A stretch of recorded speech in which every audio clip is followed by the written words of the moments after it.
Story structures can be hard to follow, especially if you're someone who hates plotting, organization, characterization, and everything related to outlines and preparation of a story or a novel. If that is you, I totally get it, because I've been there myself.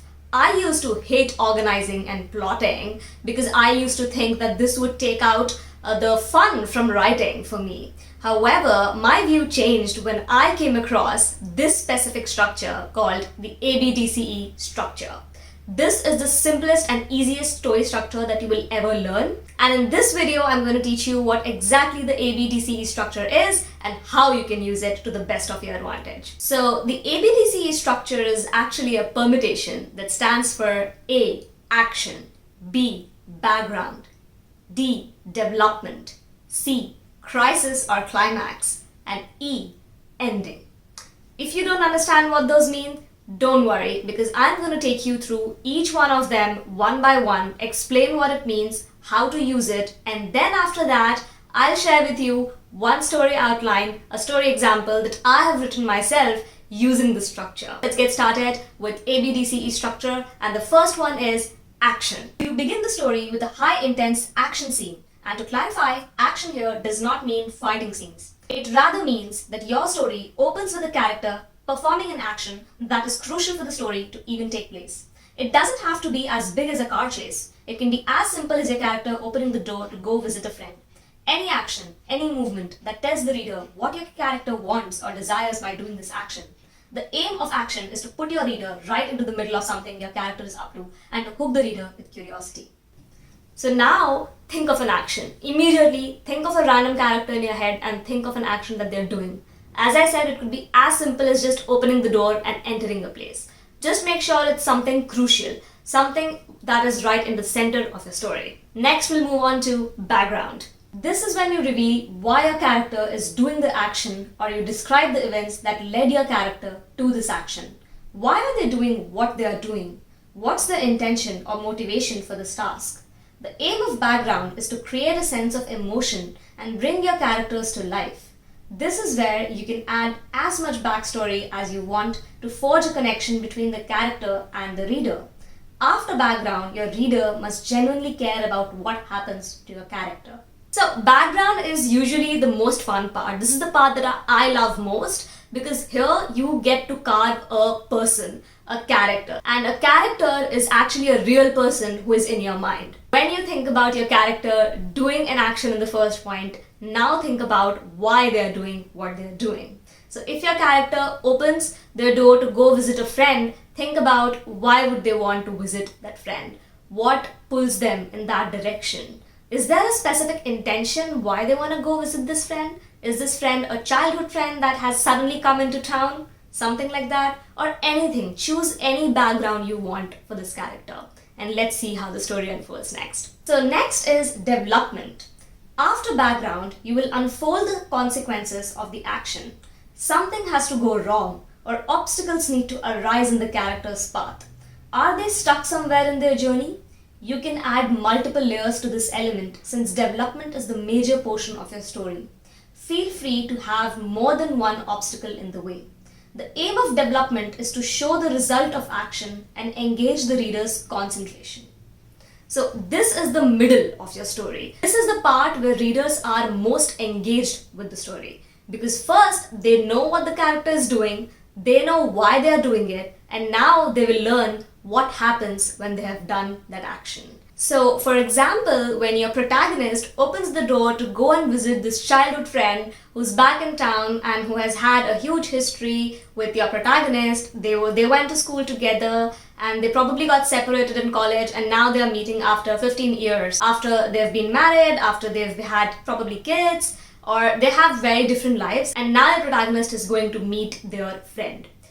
What can happen in the development stage? So maybe this character decides to go walk up the hill and meet this childhood friend, and they open the door and that's when they realize that it's raining heavily.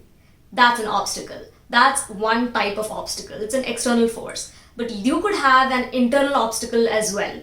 And if you want to have an internal obstacle, then perhaps when your character meets their friend, they will realize that after 15 years, this person has completely changed and this childhood friend is not the same person anymore. So maybe your character feels a bit jealous or they feel bad about this person. They have very different feelings about this person, you know. So maybe this could be the development of your story. I'm just throwing ideas into the air to try and find out anything that fits into development. See, development is the most random part of the story. However, it needs to add something to the overall plot. When you think about development, think about what you want to showcase using the story. Think about your aim of the story. What do you want the story to be about? And that will become your development. Next, we have the fourth element, which is crisis/climax. These are two elements that are squeezed into one because they kind of bleed into one another in the story. You'll see how. Crisis is the peak climactic movement, the final blow of development. That is a final obstacle. Something that makes the reader believe that the character will lose. And then suddenly the character is saved by either an external force or by their own actions. The aim of crisis climax is to evolve enough worry in the reader's mind when they think what might happen if the character isn't saved. The readers are rooting for the characters but can't see how they would resolve the problem at hand until it is solved.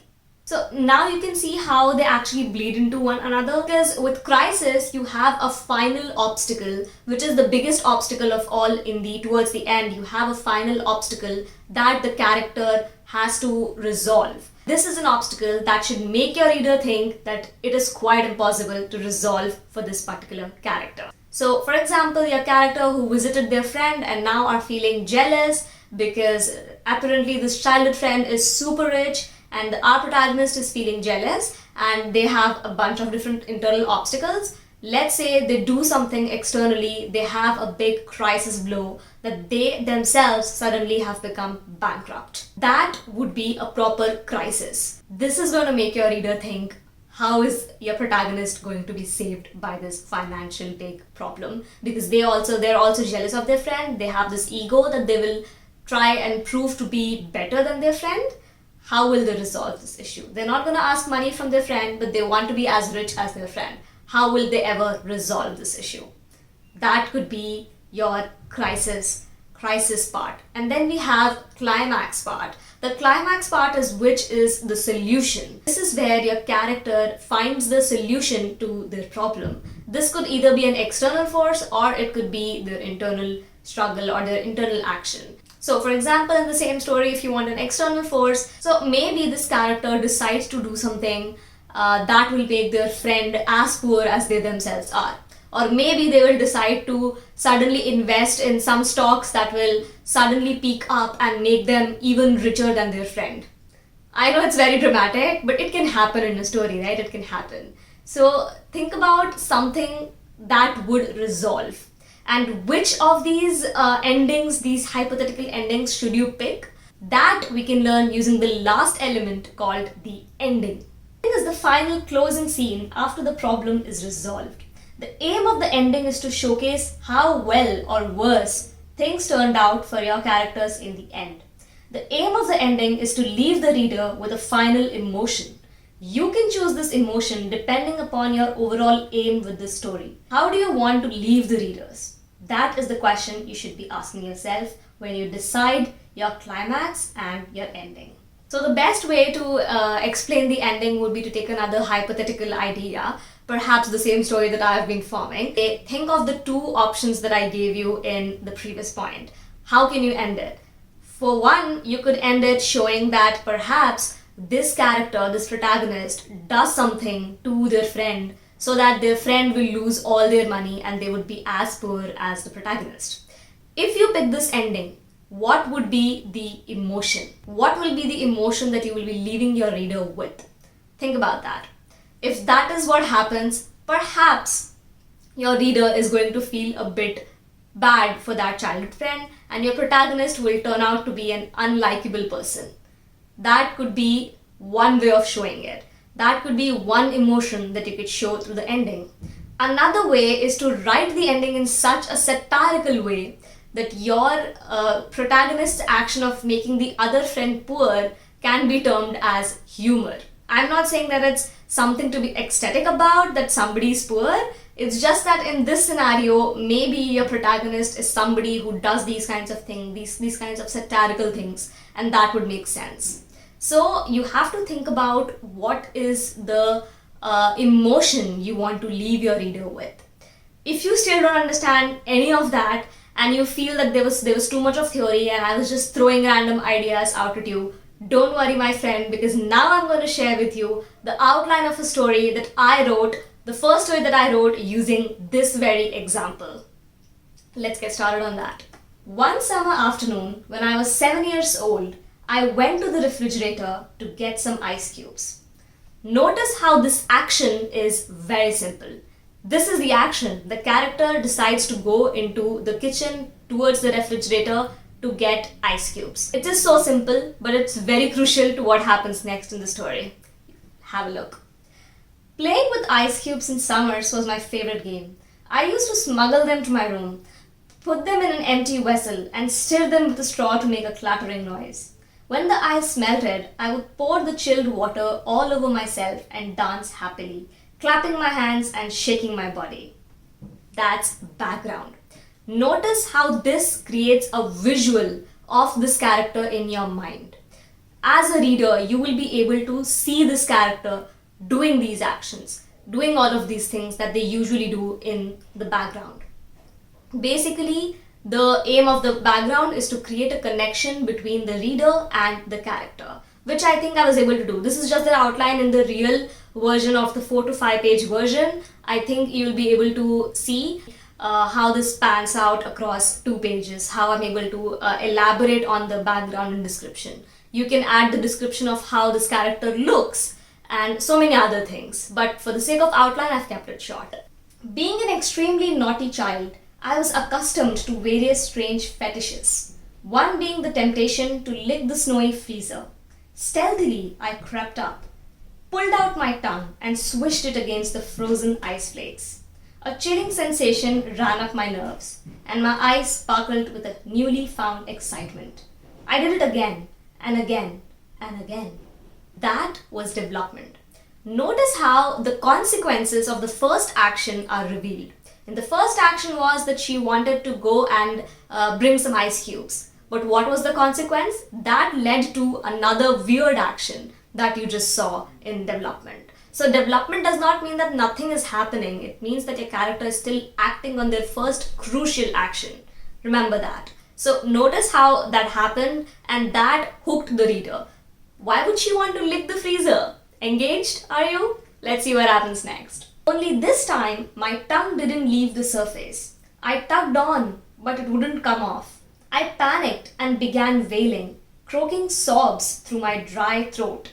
My parents rushed out of their room and stood shocked for a moment.